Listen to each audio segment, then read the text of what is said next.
Pemerintah Provinsi DKI Jakarta memperpanjang PSBB transisi hingga 27 Agustus mendatang. 32 titik kawasan khusus pesepeda di Jakarta resmi ditiadakan mulai besok 16 Agustus.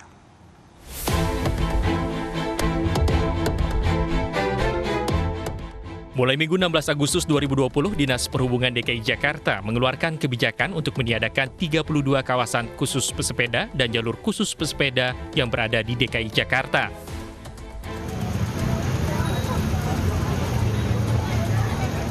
Peniadaan kawasan khusus pesepeda ini lantaran masih ditemukan banyak pelanggar protokol kesehatan, seperti tidak menggunakan masker dan pesepeda yang masih berkerumun serta bertepatan dengan perpanjangan PSBB transisi di Jakarta. Kalau melihat dendanya juga angkanya terus meningkat ya. Dendanya itu sudah 2,871 miliar 860 ribu. Jumlah orang yang didenda karena tidak menggunakan masker totalnya sudah 79.370 ya. Jadi kami ini bukti bahwa aparat kami terus melakukan penegakan dan pendisiplinan daripada warga dan unit kegiatan. Wakil Gubernur DKI Jakarta Ahmad Riza Patria menyatakan telah menindak lebih dari 79.000 orang yang melanggar protokol kesehatan.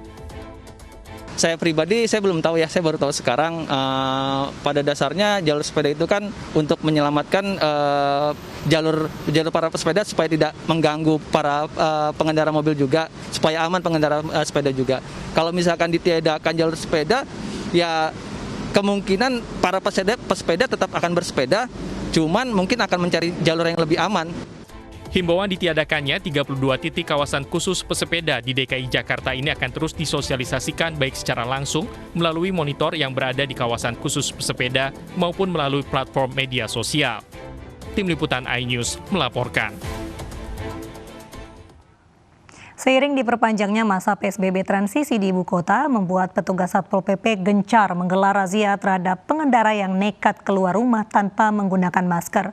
Razia diwarnai aksi pengendara yang nekat berputar arah lantaran takut terkena sanksi denda maupun sanksi sosial.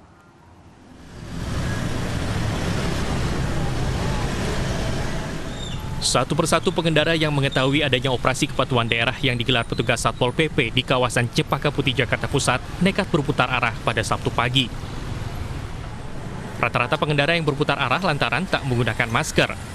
Mereka nekat berputar arah di tengah rambainya lalu lintas karena takut terkena sanksi denda maupun sanksi sosial. Sanksi sosial berupa menyapu jalan terpaksa harus diberikan petugas agar para pelajar tak lagi mengulangi perbuatannya.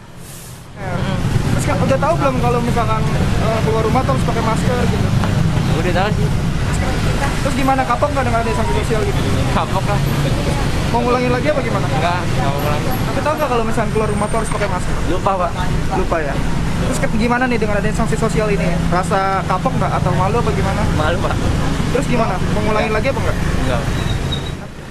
Petugas juga menyayangkan sikap pengendara yang memiliki masker namun tak digunakan secara benar. Untuk hari ini kita terjaring sekitar 43 pelanggar yang tidak menggunakan masker. Ada juga yang membawa masker tetapi tidak digunakan. Nah, tadi kita dapati pelanggar-pelanggar ada juga yang membawa masker namun di posisinya dikantongin atau pemakaiannya tidak benar. Nah, justru itu masyarakat yang seperti itu kita ingatkan, kita tindak supaya mereka di lain waktu penggunaan masker yang baik itu menutupi hidung dan mulut. Selama masa perpanjangan PSBB transisi, petugas akan gencar merazia guna mendisiplinkan protokol kesehatan masyarakat. Dari Jakarta, Rani Sanjaya, iNews melaporkan.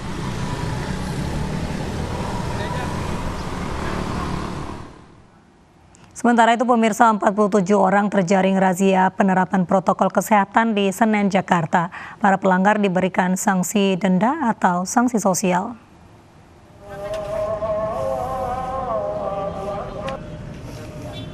Warga yang tidak menggunakan masker ditugaskan menyapu jalan selama 30 menit di Pasar Senen, Jakarta Pusat.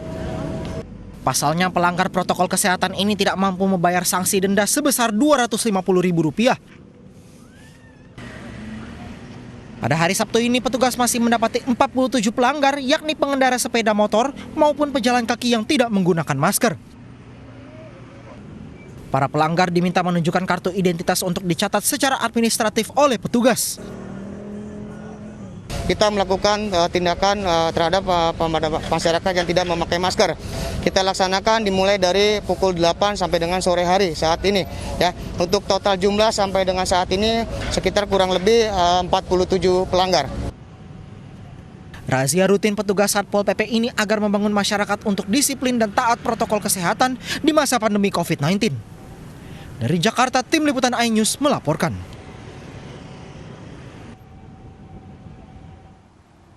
Pemirsa, Presiden Joko Widodo memanfaatkan libur akhir pekan dengan bersepeda di area Istana Kepresidenan Bogor dan Kebun Raya Bogor, Jawa Barat.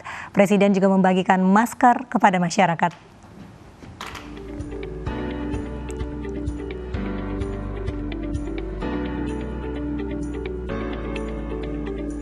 Presiden Joko Widodo didampingi Pas Pampres bersepeda dari Istana Kepresidenan menuju Kebun Raya Bogor pagi tadi.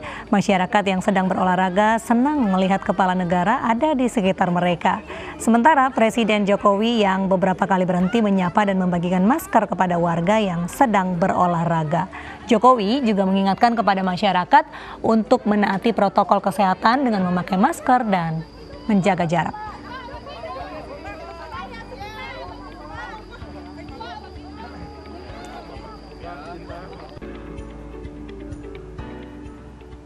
Obat COVID-19 hasil riset Universitas Airlangga Surabaya diserahkan kepada Kepala Staf Angkatan Darat Jenderal TNI Andika Perkasa.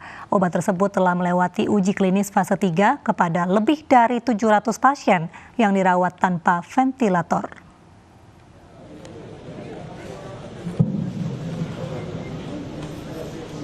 Jenderal TNI Andika Perkasa menerima obat COVID-19 hasil riset Universitas Airlangga Surabaya siang tadi. Obat pertama penanganan COVID-19 ini melewati uji klinis fase 3 kepada 754 pasien COVID-19 yang dirawat di rumah sakit tanpa ventilator. Sebagian besar yang diuji adalah pasien di Secapa Bandung dan semuanya dinyatakan sembuh. Hasil uji klinis obat COVID-19 hasil racikan Universitas Airlangga ini tinggal menunggu izin Badan Pengawas Obat dan Makanan untuk diedarkan. Sementara anggaran untuk memproduksinya sedang dibahas. PT Kimia Farma ditunjuk sebagai produsen.